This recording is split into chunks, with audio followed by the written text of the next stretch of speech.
수학을 정말 잘하고 싶은데 막상 수학을 시작하자니 사고력, 심화, 경시, 내신 등 너무 많아서 뭘 해야 할지 모르는 친구들, 그리고 성적을 확실히 올리고 싶은 아이들을 위해서 수학 1등급, 영재원, 국내외 모든 경시를 해보고 깨달은 수학 고수가 되는 공부법을 딱 정리해 드릴 텐데요. 안녕하세요. 드림맘입니다. 이제 수학은 지금 당장 느끼지 못하더라도 고등 가서 절대적 상위권을 유지하는데, 그리고 아이 진로에 맞는 대학을 선택하는데 가장 중요한 과목이죠. 근데 막상 수학을 시작해 보면 혼란스러운 부분이 한두 가지가 아니에요. 그쵸? 이게 사고력, 연산, 심화, 경시, 기타 무수한 수학에 대한 중구난방으로 쏟아지는 수학 공부법을 듣게 되는데요. 그럴 때 멘붕이 오지 않나요? 그래서 여러분의 자녀의 실력과 진로에 맞게 선택할 수 있도록 두 가지 수학 로드맵을 쉽게 정리해서 시행착오 없이, 시간 낭비, 돈 낭비 없이 성적을 올릴 수 있도록 말씀드릴게요. 이제 수학을 크게 두 가지로, 내신 수능을 위한 공부법과 그리고 영재고 아이비리그 같은 특수학교 대상으로 하는 공부법, 이렇게 나눌 수가 있어요. 이게 왜 중요하냐면 공부하는 방향이나 시간량에 엄청난 차이가 있기도 하고, 진로에 맞지 않는 공부로 시간만 낭비하고 나중에 땅 치고 후회하는 그런 경우도 허다하기 때문인데요. 만약 이제 수학을 이제 시작하거나 전 과목을 골고루 잘 받아서 명문대를 가겠다라는 게 목표라면 내신 수능 1등급에 맞춘 수학 공부법을 해야 하고요. 그 공부법은 바로 뒤에 설명드릴게요. 그리고 이제 영재고나 미국 아이비리그, 영국 옥스브리지 같은 곳의 이과 지망생이라면 후자의 공부법이 따로 있어요. 이걸 모르고 잘하는 아이를 따라가거나 이것저것 다 해보거나 그런데도 성적이 안 오르고 한다면 아이의 진로와 상관없는 공부 때문에 너무 멀리 가서 뒤늦게 후회하는 경우도 정말 많거든요. 이제 먼저 아이가 내신 1등급을 목표로 삼는다면 굳이 사고력, 경시 이런 데 쏟아붓지 마시고 오롯이 개념, 응용, 심화 단계를 찬찬히 밟아 나가는 거예요.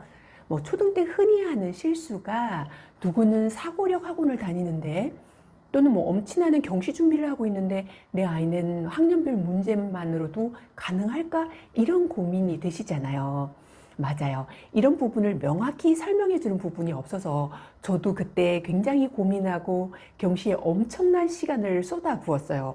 뭐 후회한다기보다는 잘하는 아이들은 다 KMO 같은 경시를 하나 보다라고, 아니면 이게 구체적으로 왜 해야 하는 건지 정확히 몰랐던 거죠.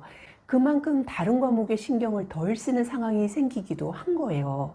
그래서 이제 예를 들어서 수학을 당연히 잘하게 준비를 해야 하지만 영재고를 준비하는 친구가 아니라면 학년별 문제로 탄탄히 다져가면 다른 과목도 공부할 수 있는 시간을 확보를 해서 결국 고등 가서 상위권이 될 뿐만 아니라 원하는 대학을 준비하는데 훨씬 유리하더라고요. 좀 더 자세한 수학 공부법은 뒤에서 바로 말씀드릴게요. 영재고를 염두에 두거나 해외 명문대로 생각한다면 전자와 다른 공부법을 하셔야 돼요. 그러니까 이제 사고력, 경시, KMO 준비를 하면서 하면 보다 도움이 되는데요. 요즘에 영재고를 준비할 때 꼭 KMO를까지 안 해도 되는 그런 경향이 있지만, 이걸 하면 이제 영재고 가서 IMO에 진출을 하거나 또는 수업을 훨씬 수월하게 따라갈 수도 있어요.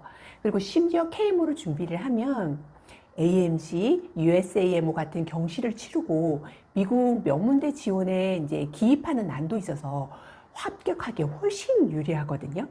뿐만 아니라 영국 3대 대학의 옥스브리지 대학에 지원을 할 때에도 MAT 시험에 압도적으로 유리해서, 그리고 또 면접 시에도 나오는 문제가 유사해서 따로 준비하지 않아도 좋은 그런 장점이 있어요. 왜냐하면 KMO가 각 나라들과 유사한 경시 형태를 가지고 있기 때문이거든요. 그래서 이런 이점이 있는 반면에 많은 시간을 쏟아 부어야 하고 내신과 수능을 벗어난 대학 이상의 난이도를 다루기 때문에 아이들의 실력과 진로에 맞는지 꼭 체크를 해보시고 선택을 하시는 게 필요해요. 그럼 이제 수학 공부법으로 넘어가 볼까요? 이제 내신 수능 1등급은요.